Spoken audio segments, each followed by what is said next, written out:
ಎಲ್ಲರಿಗೂ ನಮಸ್ಕಾರ. ಥಟ್ ಅಂತ ಹೇಳಿ ಕ್ವಿಜ್ ಕಾರ್ಯಕ್ರಮಕ್ಕೆ ತಮಗೆಲ್ಲ ಸ್ವಾಗತ. ನಮಗೆ ಅಷ್ಟಾಗಿ ಪರಿಚಯ ಇಲ್ಲದೇ ಇರತಕ್ಕಂಥ ಒಂದು ಅದ್ಭುತ ಲೋಕವನ್ನು ನಮಗೆ ಪರಿಚಯ ಮಾಡಿಕೊಡೋಕ್ಕೆ ಬಂದಿದ್ದಾರೆ ಅಕ್ಕೈ ಪದ್ಮಶಾಲಿ ಅವರು. ಸರ್ ನಮಸ್ಕಾರ. ಅಕ್ಕ, ಸ್ವಾಗತ ಕಾರ್ಯಕ್ರಮ. Thank you sir. ಅಕ್ಕಯ್ಯ, ಈಗ ನನಗೆ ಮೂಲಭೂತ ಪ್ರಶ್ನೆ ಬಂತು. ಯಾವಾಗ ನಿಮ್ಮ ಬದುಕಲ್ಲಿ ನೀವು ಗಂಡಲ್ಲ ಹೆಣ್ಣು ಅಂತ ಅನ್ನಿಸ್ತೋ, ಆ ಪ್ರಕ್ರಿಯೆ ಹೇಗೆ? ನಿಮ್ಮ ಮನಸ್ಸಲ್ಲಿ ಮೂಡಿದಂಥ ಭಾವನೆಗಳು ಮೊದಲ ಬಾರಿಗೆ ಹೇಗೆ ಗೊತ್ತಾಯಿತು ನಿಮಗೆ? ಸರ್, ನಾನು ಹುಟ್ಟಿದ ಗಂಡ್ಮಗುವಾಗೇನೆ ಶಿಕ್ಷಣದ ಆಧಾರದಲ್ಲಿ ಗಂಡು ಮಕ್ಕಳು ಹೇಗೆ ಹುಟ್ಟಿದಾರೋ ಹಾಗೆ ಹುಟ್ಟಿದ್ದು. ಭಾವನೆ ಹೆಣ್ಣಾಗ್ತಾ ಇದೆ, ನನಗೆ ನಮ್ಮ ಅಮ್ಮನ ಥರ ಜಾಸ್ತಿ ಇರೋಕ್ಕೆ ಇಷ್ಟ ಆಗ್ತಾ ಇದೆ, ನನಗೆ ನಮ್ಮ ಅಕ್ಕನ ಥರ ಜಾಸ್ತಿ ಇಷ್ಟ ಆಗ್ತಾ ಇದೆ. ಆಕೆ ಮಾಡುವ ಮೇಕಪ್ಗಳು, ಹಾಕುವ ಬಳೆಗಳು, ಓಲೆಗಳು, ಮೆಹಂದಿಗಳು ಹಾಕೋದಕ್ಕೆ ಇಷ್ಟ ಆಗ್ತಾ ಇದೆ. ನಮ್ಮ ತಾಯಿ ಮಾಡುವ ಮನೆಯ ಒಂದು ಕೆಲಸ ಇತ್ತಲ್ಲ, ಪಾತ್ರೆ ಬೆಳಗೋದು, ಪಾಪ ಎಲ್ರಿಗೂ ಊಟ ಬಡಿಸೋದು, ಗೆಸ್ಟ್ಗಳು ನೋಡೋದು, ಅವೆಲ್ಲ ನೋಡಿದಾಗ ನಮ್ಮ ಅಮ್ಮ ಯಾಕೆ ಇಷ್ಟು ಕಷ್ಟಪಡ್ತಾ ಇದ್ದಾಳೆ ಅಂತ ಅನಿಸ್ತಾ ಇದೆ. ನಾನು ನಮ್ಮ ತಾಯಿ ಥರ ಆಗಬೇಕು ಅಂತ ಒಂದು ಕಡೆ ನನಗೆ ಸಂಚಲನ ಸ್ಟಾರ್ಟ್ ಆಗ್ತಾ ಇದೆ. ಆದರೆ ಅಲ್ಲಿ ನನ್ನ ಲಿಂಗ ಮತ್ತು ನನ್ನ ಭಾವನೆ ಎರಡು ಕೂಡ ಕಾನ್ಫ್ಲಿಕ್ಷನ್ ಆಗ್ತಾ ಇದೆ. ನಾನು ಹುಟ್ಟಿದ ಗಂಡ್ಮಗುವಾಗಿ ನಮ್ಮ ಅಪ್ಪ ಹೇಳ್ದಂಗೆ ನಾನು ಗಂಡಸ್ ಥರ ಮಾತಾಡಬೇಕು, ನಾನು ಗಂಡಸ್ ಥರ ಇರಬೇಕು. ಸೊ ಲೆಟ್ ಮಿ ಟ್ರೈ ಇತ್ತಲ್ಲ, ಅದು ಬಹುಶಃ ಒಂದು 15 ದಿನ 1 ತಿಂಗಳು ಟ್ರೈ ಮಾಡಿದೆ ನಾನು ಗಂಡ್ಮಗುವಾಗಿರಲಿಕ್ಕೆ ಅಂತ. ಯಾವಾಗ ಅದಿರಕ್ಕೆ ಸ್ಟಾರ್ಟ್ ಮಾಡಿದೆ, ಮತ್ತೆ ಅದು ಕಾನ್ಫ್ಲಿಕ್ಷನ್ ಆಗಿದೆ. Sex and psychology is conflicting. ಹಾಗಿದ್ರೆ ಏನು ಮಾಡಬೇಕು? 8ನೇ ವಯಸ್ಸಲ್ಲಿ ಗೊತ್ತಾಯ್ತು ನಾನು ಸಂಪೂರ್ಣವಾಗಿ ಹೆಣ್ಣು ಅಂತೇಳಿ. 8ನೇ ವರ್ಷದಲ್ಲಿ ಹೆಣ್ಣು ಅಂತ ಗೊತ್ತಾಗಿದ ತಕ್ಷಣ ನಾನು ಅದನ್ನು ಎಲ್ಲಿ ವ್ಯಕ್ತಪಡಿಸಲಿಕ್ಕೆ ಸಾಧ್ಯ ಆಗಲಿಲ್ಲ.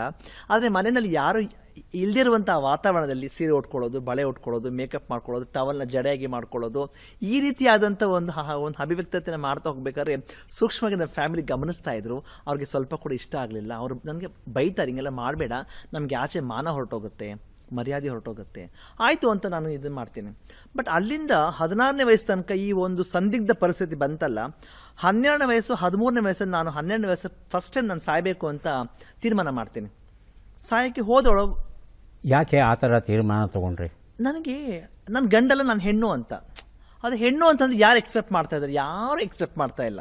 No family, no siblings, no friends, ಯಾರೂ ಮಾಡ್ತಾರೆ. ನಮ್ಮ ಟೀಚರ್ಸ್ ಸಮೇತ ಯಾರೂ ಮಾಡ್ತಾರೆ. ಈ ಥರ ಗೊತ್ತಾಗಿದ ತಕ್ಷಣ ನನ್ನ ಭಾವನೆ ಇದೆ ಅಂತೇಳಿ ಆ ಕ್ಲಾಸ್ ರೂಮಲ್ಲಿ ಸಪ್ರೇಟಾಗಿ ಒಂದು ಟೇಬಲ್ ಮತ್ತು ಚೇರ್ ಹಾಕ್ತಾರೆ, ನೋಯಿಂಗ್ ದಟ್ ಇದೊಂದು ಸಾಂಕ್ರಾಮಿಕವಾದ ಕಾಯಿಲೆ ಇರಬಹುದೇನೋ ಅಂಥೇಳಿ. ಸೊ ಆಗಿದ್ದಾಗ ಈ ಕ್ಲಾಸ್ ರೂಮಲ್ಲಿ ಒಂದು 40 ಜನ ಮಕ್ಕಳಿದ್ದಾರೆ ಅಂತಂದರೆ 20 ಮಕ್ಕಳನ್ನ ಗಂಡು ಮಕ್ಕಳು ಸಪ್ರೇಟ್ ಹಾಕಿ 20 ಹೆಣ್ಮಕ್ಳನ್ನ ಸಪ್ರೇಟ್ ಹಾಕಿ ನಾನು ಒಬ್ಬಳನ್ನ ಸಪ್ರೇಟಾಗಿ ಕೊಂಡಿಸಿದಾಗ ಆ ಮಗುವಿನ ಪರಿಸ್ಥಿತಿ ಹೇಗಿರಬೇಕು ಅಂತ ಒಂದು ಕ್ಷಣ ತಾವು ಇದನ್ನು ಯೋಚನೆ ಮಾಡಬೇಕು ಅಂತ ನಾನು ಕೇಳಿ. ಅಂದರೆ ಇದು ನಮ್ಮ ಅಜ್ಞಾನವನ್ನು ಎತ್ತಿ ತೋರಿಸ್ತಾ ಇದೆ. ಶಾಲಾ ಆಡಳಿತವರ್ಗಾಗಲಿ, ಶಾಲೆ ಆಗಲಿ, ಆ ವ್ಯವಸ್ಥೆ ಆಗಲಿ, ಅದಕ್ಕಿರ್ತಕ್ಕಂಥ ಅಜ್ಞಾನ. ಸಾಂಕ್ರಾಮಿಕ ರೋಗ ಅಂತ ಹೇಳ್ತಂದ್ರೆ ಅದು ಮೌಢ್ಯತೆಯ ಪರಮಾವಧಿ ಅಂತ ಅನಿಸುತ್ತೆ. ಹಾಗೆ ಕೂರಿಸಿದ್ರ ನಿಮ್ಮನ್ನು? ಹೌದು ಸರ್. ಅದಕ್ಕೆ ತಾವು ದಯವಿಟ್ಟು ಪುಸ್ತಕವನ್ನು ಓದಬೇಕು. ಏನು ಹೇಳಬೇಕು ಎಲ್ಲ ಕಟು ಸತ್ಯಗಳನ್ನು ಹೇಳಿದ್ದೇನೆ. ಏನು ಯಾರಿಗೆ ಬೈಬೇಕು ಅವನ್ನ ಬೈದಿದ್ದೀನಿ, ಯಾರೋ ಹೊಗಳಬೇಕು ಅವನ್ನ ಹೊಗಳಿದ್ದೇನೆ. ಸೊ ಹಾಗಿದ್ದು ಇಂಥ ಒಂದು ಜೀವನ ಚರಿತ್ರೆ ಬಹುಶಃ ನನಗೆ ಗೊತ್ತಿಲ್ಲ ಅದು ಯಾವ ಇದು ಪದಗಳಲ್ಲಿ ಹೇಳಬೇಕು ಅಂತ. ಸೊ ಇಂಥ ಸ್ಥಿತಿ ಮತ್ತೆ ಸೆಕೆಂಡ್ ಟೈಮ್ ನಾನು ಮತ್ತೆ ಅಟೆಂಪ್ಟ್ ಮಾಡ್ತೀನಿ. ನನಗೆ ಈ ಬದುಕು ಬೇಡ, ಈ ಪ್ರಪಂಚವೇ ನನಗೆ ಬೇಡ ಅಂತೇಳಿ ಒಂದೇ ಸೆಕೆಂಡ್ ನಾನು ಹಗ್ಗದ ಕುಣಿಕೆ ಹತ್ರ ಹೋಗಿ ಕತ್ತು ಹಾಕಿ ಮತ್ತೆ ವಾಪಸ್ ತೆಗೆದು, ನಾನು ಯಾಕೆ ಸಾಯಬೇಕು, ನಾನು ಸರಿ ಇದ್ದೇನೆ, ನೀವು ಸರಿ ಇಲ್ಲ ಅಂತ ಹೇಳ್ತೀನಿ. ನೀವು ಅಂದರೆ ಆ ಹಗ್ಗದ ಕುಣಿಕೆ, ನಮ್ಮ ಈ ವ್ಯವಸ್ಥೆಗಳು, ಈ ಕೌಟುಂಬಿಕ ವ್ಯವಸ್ಥೆಗಳು, ಈ ಶಿಕ್ಷಣ ವ್ಯವಸ್ಥೆಗಳು, ನಮ್ಮ ಟೀಚರ್ಸ್ಗಳು, ನಮ್ಮ ಫ್ರೆಂಡ್ಸು, ನಮ್ಮ ಕ್ಲಾಸ್ಮೇಟ್ಸು, ಆ ಅಕ್ಕಪಕ್ಕ ಜನಗಳು, ಅದರ ವಿರುದ್ಧವಾಗಿ ನಮ್ಮದು ಒಂದು ದೊಡ್ಡ ಹೋರಾಟ ನಡ್ಕೊಂಡು ಸ್ಟಾರ್ಟ್. ಅವತ್ತೇನು 13ನೇ ವಯಸ್ಸಲ್ಲಿ ನಾನೇನು ಸತ್ತೋಗ್ಬಿಟ್ಟಿದ್ದೆ ನಾನು. ಆದರೆ 8 ವಯಸ್ಸಿಂದ 16 ವಯಸ್ಸು ತನಕ ನನಗೆ ಹುಟ್ಟಿದ ಗಂಡಾಗಿ ಆ ಭಾವನೆಯನ್ನು ಹೆಣ್ಣಾಗಿ ಇಟ್ಕೊಂಡು ಜೊತೆಗೆ ನಾನು ಬರ್ತಿದ್ನಲ್ಲ, that is not easy journey. ತುಂಬ ಟೈಮಲ್ಲಿ ನಮ್ಮ ಸಮುದಾಯದವರು ಇತ್ತೀಚೆಗೆ ಸರ್ ಒಂದು 10 ಡೇಸ್ ಮುಂಚೆ ನಮ್ಮ ಸಮುದಾಯದವರು ಒಬ್ಬರನ್ನು ಅವ್ರ ಫ್ಯಾಮಿಲಿನೇ ಸಾಯಿಸಿಬಿಟ್ರು ಬೆಂಗಳೂರಿನಲ್ಲಿ. ವಿವರವಾಗಿ ಹೇಳಿ. 10 ದಿನಗಳ ಮುಂಚೆ ಹುಟ್ಟಿದ ಗಂಡಾಗಿ ಹೆಣ್ಣಿನ ಭಾವನೆಯಿಂದ ಜೀವಿಸ್ತಾ ಅವ್ರ ಲಿಂಗ ಪರಿವರ್ತನಾ ಶಸ್ತ್ರಚಿಕಿತ್ಸೆಯನ್ನು ಮಾಡ್ಕೊಂಡಿದ್ದನ್ನು ಅವ್ರ ಫ್ಯಾಮಿಲಿ ಎಕ್ಸೆಪ್ಟ್ ಮಾಡ್ದಿರಾ ಫ್ಯಾಮಿಲಿ ಸಿಸ್ಟಮೇ ಅವರನ್ನು ಸಾಯಿಸಿಬಿಟ್ಟಿದ್ದಾರೆ. ಓಹೋ, ಬೆಂಗಳೂರಿನಲ್ಲಿ ಆಗಿದ್ದ ಘಟನೆ ಒಂದು ರೀತಿ ಮರ್ಯಾದಾ ಹತ್ಯೆನೇ ಆಯಿತು. ಇದು ಅವಮರ್ಯಾದ ಹತ್ಯೆ. ಇದು ಮರ್ಯಾದಾ ಹತ್ಯೆ ಅಲ್ಲ. ಏನು ಮರ್ಯಾದೆ ಅಂತಂದರೆ ಜನಗಳು ಹೇಗಿದ್ದರೂ ಅವನು ಒಪ್ಕೊಳ್ಳೋದೇ ನಮ್ಮ ಕಾನೂನು ಧರ್ಮ ಹೇಳಬೇಕಾದ್ರೆ, ನಮ್ಮ ಸಂವಿಧಾನ ಹೇಳಬೇಕಾದ್ರೆ, ನಿಮ್ಮ ಪರಿಕಲ್ಪನೆಯಲ್ಲಿ ಯಾಕೆ ನೀವು ನಮ್ಮನ್ನು ಜಡ್ಜ್ ಮಾಡ್ತಾ ಹೋಗ್ತಾ ಇದ್ದೀರಿ? ನಿಮ್ಮ ನೋಷನ್ಗೆ ನಮ್ಮನ್ನು ಯಾಕೆ ಸಾಯಿಸ್ತಾ ಇದ್ದೀರಿ? ಇವತ್ತು ನಾವು ಬದುಕಿದ್ರೆ ಸಂವಿಧಾನದ ಮುಖ್ಯಸ್ಥರು ನಾವು ಆಗ್ತೀವಿ. ನಾವು ರಾಷ್ಟ್ರಪತಿಗಳಾಗ್ತೀವಿ, ಪ್ರಧಾನಮಂತ್ರಿಗಳಾಗ್ತೀವಿ, ಮುಖ್ಯಮಂತ್ರಿಗಳಾಗ್ತೀವಿ, ಶಾಸನದಲ್ಲಿ ಭಾಗ ಆಗ್ತೀವಿ.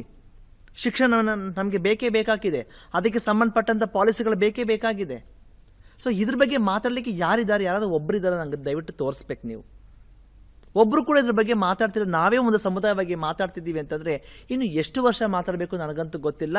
ಬಹುಶಃ ಪ್ರೊಫೆಸರ್ ಡೊಮಿನಿಕ್ ಅವ್ರು ಬರೆದ ಈ ಪುಸ್ತಕ ಇದೆಯಲ್ಲ, ಈಗೇನು ಪಠ್ಯ ಆಗ್ತಾ ಇದೆ, ಮತ್ತು ತಾವು ತುಂಬ ಚೆನ್ನಾಗಿ ಹೇಳಿದ್ರಿ, ಇದು ಮುಂದಿನ ಪೀಳಿಗೆಗೆ ಅದು ಸಪೋರ್ಟ್ ಆಗ್ತದೆ. ಅದಾಗಲೇಬೇಕು ಸರ್. ನಾವು ಮಾಡಿದ ಹೋರಾಟ ನಮಗಲ್ಲ.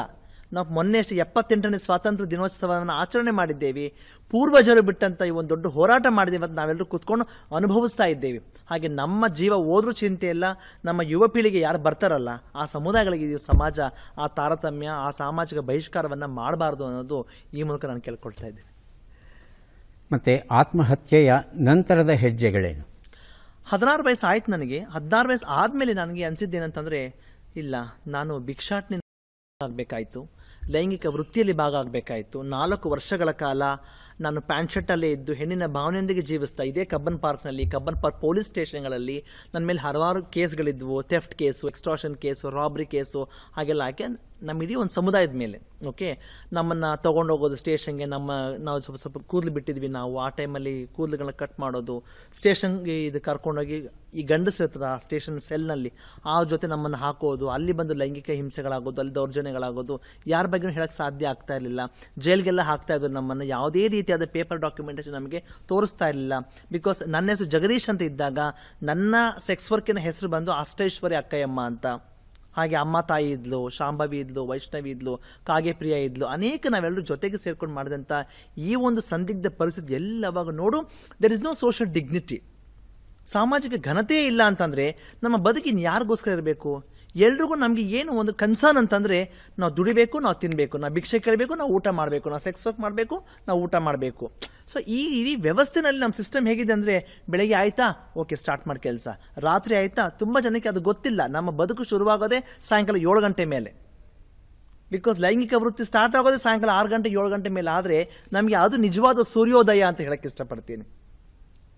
ಹಾಗೆ ಇಂಥ ಒಂದು ಜಟಿಲವಾದ ಪರಿಸ್ಥಿತಿಗಳ ಮಧ್ಯೆ ನಾನು ತೀರ್ಮಾನ ಮಾಡಿಬಿಟ್ಟೆ, ನಾನು ಇನ್ನು ಮುಂದಕ್ಕೆ ಯಾವುದೇ ಕಾರಣಕ್ಕೂ ಲೈಂಗಿಕ ವೃತ್ತಿಯಲ್ಲಿ ಭಿಕ್ಷಾಟನೆ ನಾನು ಮುಂದುವರಲಿಕ್ಕೆ ಸಾಧ್ಯ ಇಲ್ಲ. ನನಗೆ ಇಂಥ ಹೀನಾಯ ಬದುಕು ಬೇಕಾಗಿಲ್ಲ. 4 ಆಣಿ, 8 ಆಣಿ, 1 ರೂಪಾಯಿ, 5 ರೂಪಾಯಿ, 10 ರೂಪಾಯಿ. I know the face value of 1 rupee, even single pie. ಇವತ್ತು ನಾವು ಲಕ್ಷಗಟ್ಟಲೆ ಕೋಟಿಗಟ್ಟಲೆ ಹಣ ಖರ್ಚು ಮಾಡ್ತಾ ಇದ್ದೀವಿ, ಜನಗಳಿಗೆ ಆ ಬೆಲೆನೇ ಗೊತ್ತಿಲ್ಲ. ಲಕ್ಷಾಂತರ ರೂಪಾಯಿ ಹಣಗಳನ್ನ ಕೊಟ್ಟು ನಾವು ಕಾಲೇಜಲ್ಲಿ ಓದಿಸ್ತಾ ಇದ್ದೀವಿ. ಅಯ್ಯೋ ದೇವ್ರೆ, ಅವ್ರು 5 ಲಕ್ಷ ಖರ್ಚು ಮಾಡಿದ್ರೆ ನಮ್ಮ ಇಡೀ ಜೀವನದ ಬದುಕು 5 ಲಕ್ಷ ಆಗೋಗ್ಬಿಡುತ್ತಲ್ಲಪ್ಪ. ನಾವು ಸಾಯ ತನಕ ಅದನ್ನ ಸೇವ್ ಮಾಡ್ಕೊಂಡು ನಾವು ಊಟ ಮಾಡ್ಕೊಳ್ತೀವಿ ಅವಲ್ಪ. ಈ ಥರ ನಮಗೆ ಸೋಷಲ್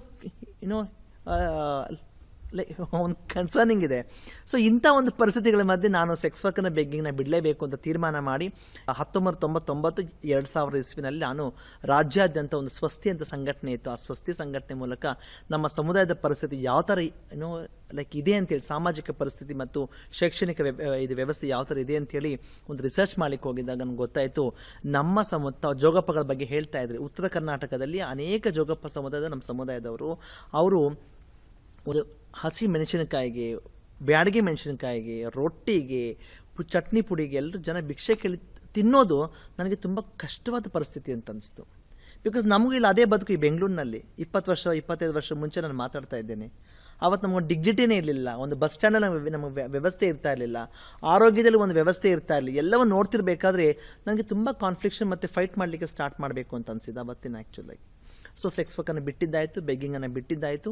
ಆ ಮೂಲಕ ನಾನೇನು ಮಾಡಿದೆ, ನಾನು ಸಾಮಾಜಿಕ ತೊಡ್ಕೊಳ್ಬೇಕು ಅಂಥೇಳಿ ನಾನು ಈ ಒಂದು ಸಾಮಾಜಿಕ ಪರಿಕಲ್ಪನೆಗಳ ಮಧ್ಯೆ ಹೋಗಲಿಕ್ಕೆ ಶುರು ಮಾಡಿ, ಆ ಮೂಲಕ ಸಾಮಾಜಿಕ ಚಳುವಳಿಗಳ ಭಾಗ ಆಗಿ, ಅದು ಮಹಿಳಾ ಚಳುವಳಿ ಇರಲಿ, ಧಾರ್ಮಿಕ ಅಲ್ಪಸಂಖ್ಯಾತ ಚಳುವಳಿ ಇರಲಿ, ವರ್ಗವಾರು ಅಲ್ಪಸಂಖ್ಯಾತ ಚಳುವಳಿಗಳೆಲ್ಲ ಜೊತೆ ಆಗಿ ನಮ್ಮ ಸಮುದಾಯ ವಿಷಯ ಕೂಡ ತಾವು ಮಾತಾಡಬೇಕು, ನಿಮ್ಮ ವಿಷಯ ಕೂಡ ನಾವು ಮಾತಾಡ್ತೀವಿ, ಆ ಒಂದು ಪರಿಕಲ್ಪನೆ ಮತ್ತು ಆ ಒಂದು ಶೇರಿಂಗ್ ಡಯಸ್ ಅಂತ ನಾವು ಕರಿತೀವಲ್ಲ, ಆ ಮೂಲಕ ಚರ್ಚೆ ಆಗಲಿಕ್ಕೆ ನಾಂದಿಯಾಗಿ ಇವತ್ತು ನಮ್ಮ ಸಮುದಾಯದವರ ಸುಪ್ರೀಂ ಕೋರ್ಟ್ ಮಟ್ಟದ ಒಂದು ದೇಶದ ಗಮನವನ್ನು ಸೆಳೆದಂಥ ಒಂದು ಬಹುದೊಡ್ಡ ಚಳುವಳಿ ಇದ್ದರೆ ಅದು ಬಹುಶಃ ಲೈಂಗಿಕ ಮತ್ತು ಲಿಂಗತ್ವ ಅಲ್ಪಸಂಖ್ಯಾತ ಚಳುವಳಿ.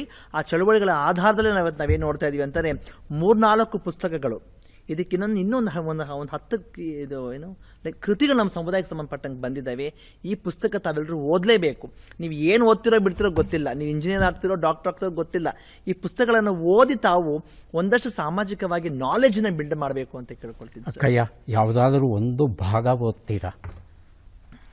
ಸರ್, ನಮ್ಮ ಮಾಳವಿಕಾ ಅಂತ ಇದ್ದಾಳೆ, ನಾನು ಹೇಳಿದೆ ಆಗಲೇ ಅವಳ ಬಗ್ಗೆ. ಅವಳು ನಾನು ಅವಳ ಜೊತೆಗೆ ತುಂಬ ಚರ್ಚೆ ಮಾಡಿ, ವಾದ ವಿವಾದ ಮಾಡಿ, ಡಿಫ್ರೆನ್ಸ್ಗಳನ್ನ ಇಟ್ಕೊಂಡು ನಾವು ಇದನ್ನು ಲೈಕ್ ಇದು ಮಾಡಿದ್ವಿ. ಅದಕ್ಕೆ ನಾನು ಇದರಲ್ಲಿ ಲಿಂಗ ಅಂತ ಒಂದು ಚಿಕ್ಕ ಕವಿತೆ ಇದೆ ಸರ್, ಸೊ ಕವನ ಇದೆ, ಅದನ್ನು ಓದಲಿಕ್ಕೆ ಇಷ್ಟಪಡ್ತೀನಿ. ಪೇಜ್ ನಂಬರ್ 3 ಅದು. ನಮ್ಮ ಜನನಾಂಗವೇ ನಮ್ಮ ಲಿಂಗ, ಶಿಶ್ನದ ಶಿಶುವು ಪುಲ್ಲಿಂಗ, ಯೋನಿಯ ಶಿಶುವು ಸ್ತ್ರೀಲಿಂಗ, ಎರಡೂ ಇದ್ದರೆ ಅಂತರ್ಲಿಂಗ.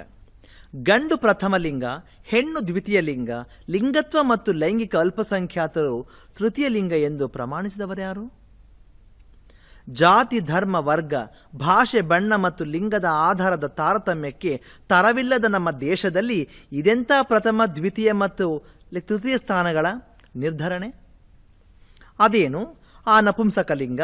ಪ್ರಾಣಿ, ಪಕ್ಷಿ, ಸಸಿ ಮತ್ತು ನಿರ್ಜೀವಿಗಳನ್ನು ಸೂಚಿಸುವ ಪದದಿ ಅಯ್ಯೋ ನಮ್ಮನ್ನು ಸೂಚಿಸುವುದೇ ಸಾಧ್ಯವಿಲ್ಲ. ನಮಗೇಕೆ ಬಳಸಿದರು ಈ ಪದವ? ಇದರರ್ಥ ಪರಮಾರ್ಥ ಒಳಾರ್ಥಗಳೇನು ನಾನರಿಯೆ. ಅವರಿಗೇಕೆ ವಿವೇಚನೆ ಮತ್ತು ಭಾವನೆಗಳಿರುವ ನಮಗೂ ನಪುಂಸಕ ಲಿಂಗಕ್ಕೂ ವ್ಯತ್ಯಾಸ ತಿಳಿಯದು? ಅಥವಾ ಅವರ ಪ್ರಕಾರ ನಾವು ಪ್ರಾಣಿ, ಪಕ್ಷಿ, ಸಸಿ ಮತ್ತು ನಿರ್ಜೀವಿಗಳು? ಪದಜನಕರೇ ಕೇಳಿ, ಈ ಪದ ಬಳಕರೇ ಹೇಳಿ, ಪಂಡಿತ ಪಾಮರರೇ ಹೇಳಿ, ವಯಾಕಾರಣಿಗಳೇ ಹೇಳಿ, ತ್ರಿಮೂರ್ತಿಗಳೇ ಹೇಳಿರೋ ನಾವ್ಯಾರು ನೀವ್ಯಾರು?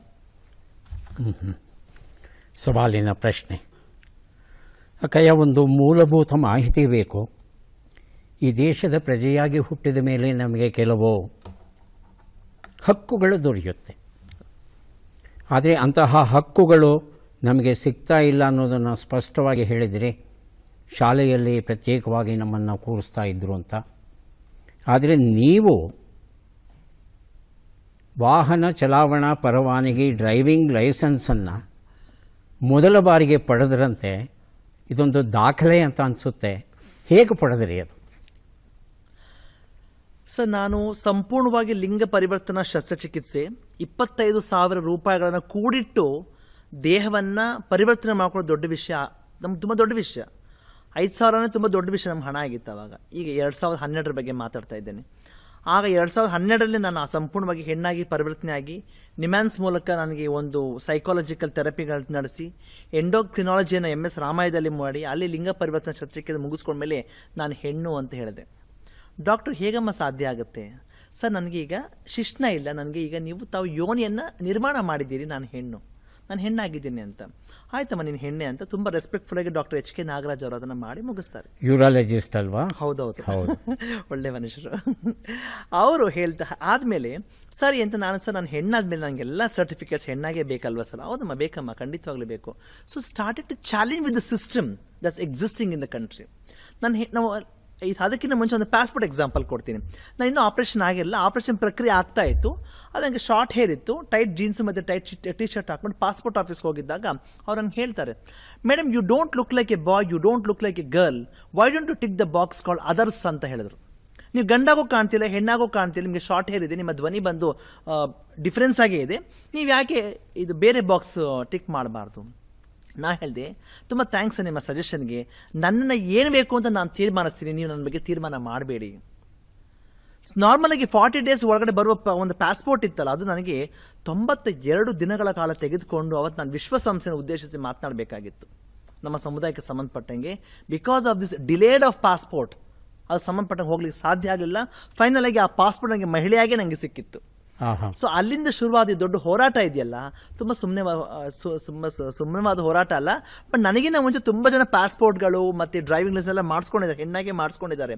ಬಟ್ ನನ್ನ ವಿಷಯದಲ್ಲಿ ಬಂದಾಗ ನಾನು ತುಂಬ ನಂಬ್ತೀನಿ, ಮಾಧ್ಯಮದಲ್ಲಿ ಹೋಗಲೇಬೇಕು, ಚರ್ಚೆ ಆಗಬೇಕು, ಜನಕ್ಕೆ ಅದು ಡಿಸ್ಟರ್ಬ್ ಆಗಬೇಕು. ಅಂಟಿಲ್ ಸಮಾಜ ಇಸ್ ಡಿಸ್ಟರ್ಬ್ಡ್ ನಮ್ಮ ಬಗ್ಗೆ ಅವ್ರು ಯಾರು ತುಂಬ ಗಂಭೀರವಾಗಿ ಯೋಚನೆ ಮಾಡೋಕ್ಕೆ ಸಾಧ್ಯ ಇಲ್ಲ. ಆ ದಿಕ್ಕಿನಲ್ಲಿ ಮಹಿಳೆ ಅಂತ ಗುರುತಿಸ್ಕೊಂಡೆ. ವೋಟರ್ ಐ ಡಿ ಕಾರ್ಡ್ ಮಹಿಳೆಯಾಗಿ ತಗೊಂಡಿದ್ದೇನೆ, ಪಾಸ್ಪೋರ್ಟ್ ಮಹಿಳೆಯಾಗಿ ತಗೊಂಡಿದ್ದೇನೆ, ನನ್ನ ಎಲ್ಲ ಆಲ್ಮೋಸ್ಟ್ ಎಲ್ಲ ಸರ್ಟಿಫಿಕೇಟ್ಸ್ ನನಗೆ ಮಹಿಳೆಯಾಗಿ ಸಿಕ್ಕಿದೆ. ನಾನು ಮಹಿಳೆಯಾಗಿಯೇ ನಾನು ಮದುವೆ ಆಗಿದ್ದು, ಮಹಿಳೆಯಾಗಿಯೇ ನಾನು ವಿಚ್ಛೇದನ ಪಡೆದಿದ್ದು, ಮಹಿಳೆಯಾಗಿಯೇ ನಾನು ಒಂದು ಮಗುವನ್ನು ದತ್ತು ಸ್ವೀಕಾರ ಮಾಡಿದ್ದು.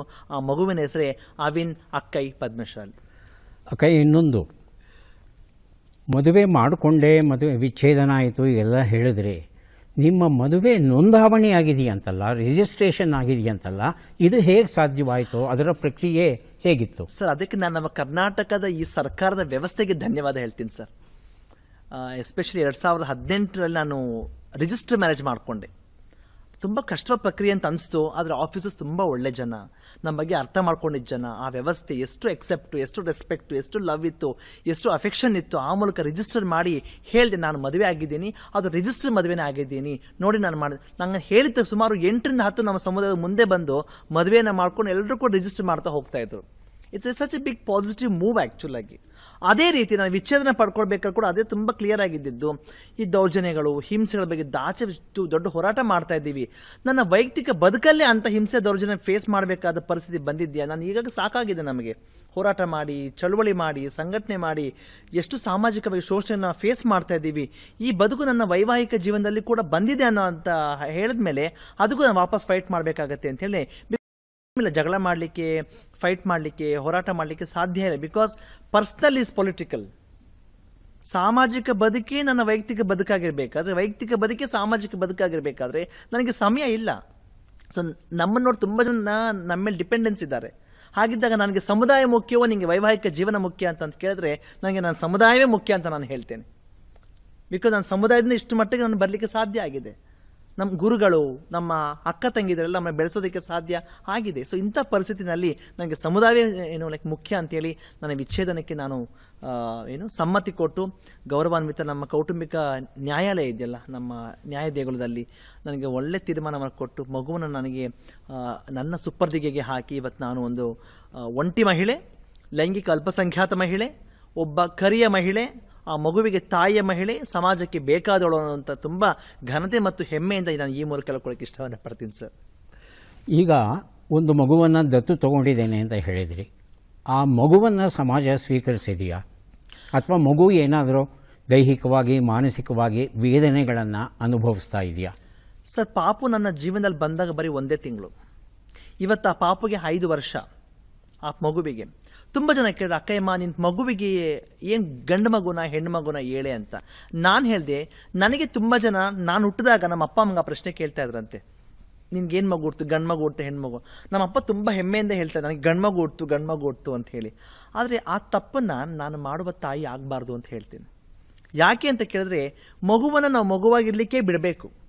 Let the child decide. ಆ ಮಗುವು ಎಲ್ಲಿ ತನಕ ತನ್ನ ಲಿಂಗ ಮತ್ತು ಲಿಂಗತ್ವವನ್ನು ತೀರ್ಮಾನ ಮಾಡೋದಿಲ್ವೋ ಅಲ್ಲಿ ತನಕ ನಾನು ನಿರ್ಣಯ ಮಾಡಲಿಕ್ಕೆ ಆ ಮಗುವಿಗೆ ಯಾರು?